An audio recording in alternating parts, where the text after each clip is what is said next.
Hello guys and welcome back po dito sa Automathings. So for this video po, ang pag-uusapan natin is distance, rate, time, word problem. So pag ganito pong problem, ang tatandaan lang po natin is that si distance po is just equal to speed times time. Okay? So ang variable po na ginagamit natin dito ay si distance. Usual po na ginagamit na variable is distance is d. Si speed is s. Okay, then times time is t. Okay, so distance is equal to speed times time. And if we will rearrange this equation, makukuha po natin si speed. So, ganito po yon, distance is equal to s times time. So, if we will divide both sides by t, cancel out t, makukuha po natin si speed. So, speed now is just equal to distance over time. And if i-divide naman natin siya ng s or speed both sides, makukuha naman po natin si time, which is distance over speed. So ito po, speed is equal to distance over time. Ito po, time is just equal to distance over speed. So mas maigi po na tandaan nyo yung ating first equation. Okay, ito. Tapos, rearrange nyo lang po siya and then makukuha nyo na po yung gusto nyong kunin. It's either speed gusto nyong kunin or time ang gusto nyong makuha. So, for our first problem, it says an aircraft carrier made a trip to Guam and back. The trip there took 3 hours and the trip back took 4 hours. It averaged 6 km per hour on the return trip. Find the average speed of the trip there. So, dito po, we have an aircraft that travels to Guam. So, hindi po niya sinabi kung saan siya nag-start. So, let's just say, nag-start siya here. It travels to Guam. Okay? Then, the trip back, of course, from Guam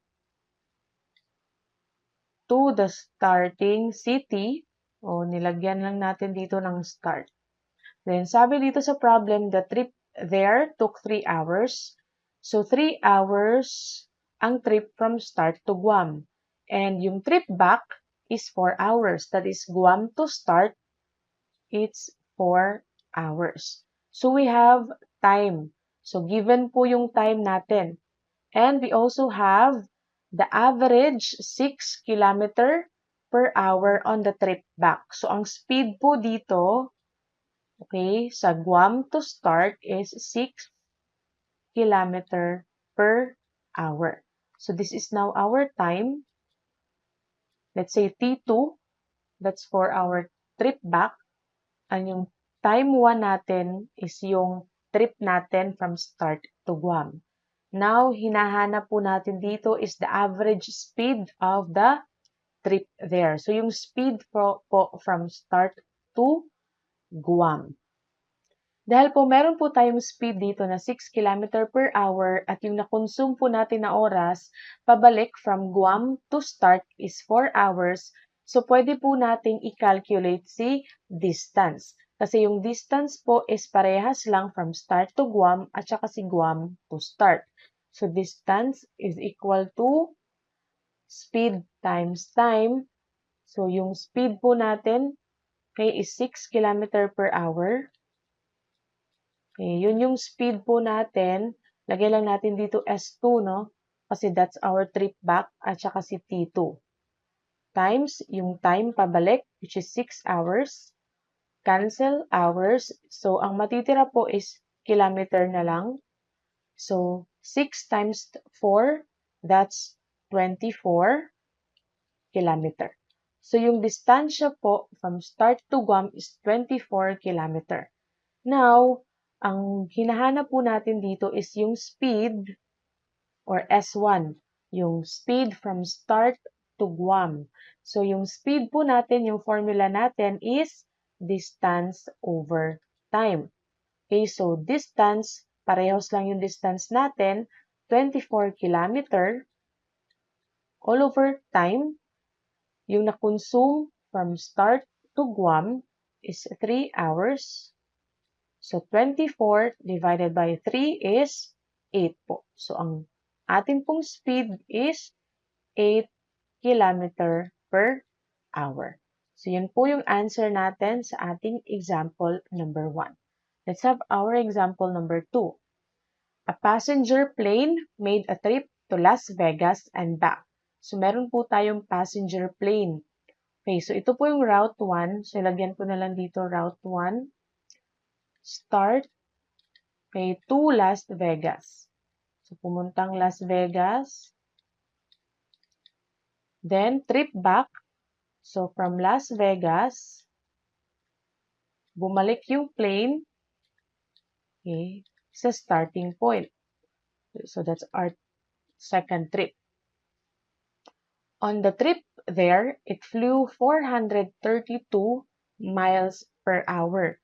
So, sabi po niya, from start to Las Vegas, meron po tayong speed dito na yan, S1, 432 mph or miles per hour. And on the return trip natin, Las Vegas to start, meron tayong S2, okay na, 480 miles per hour. How long did the trip there take if the return trip took 9 hours?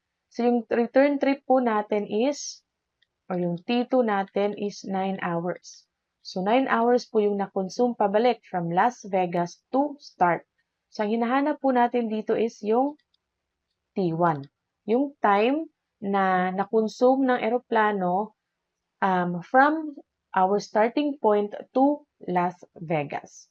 Okay po, so meron po tayo dito, ito po yung ating mga given. So, meron po tayong formula na distance is equal to speed times time. So, yung distansya po from our airport to Las Vegas or from Las Vegas to the airport is same lang po kasi bumalik lang po yung ating eroplano. So, kunin po natin yung distance. Meron po tayo ditong time at saka meron po tayong speed. Since speed natin, 480 mph stands for miles per hour. Tapos, meron po tayo ditong 9 hours. Okay? Na yan yung time na na-consume from Las Vegas pabalik sa ating airport. So, cancel natin yung hour. Ang natitira na lang po is miles. So, 480 times 9, that's 4,320 miles. So, ito po yung distansya from the airport to Las Vegas. So, hinahanap po natin dito is yung time, yung una po nating time na na-consume sa ating flight. So, yung atin pong formula, time is equal to distance over our speed. So, meron po tayong distance na 4,320 miles. Okay? Tapos, meron po tayong speed. Speed po natin. So, yung speed po natin na gagamitin is yung speed niya sa start. Okay? Or yung ating trip number 1, which is 432. That's miles per hour. So, cancel natin yung miles. Hour na lang po yung natira. So, 4,320 divided by 432. So, yung T1 po natin or yung time natin on our first trip is 10 hours. So, yung T1 po natin is 10 hours. So, 10 hours po yung na-consume sa ating first trip.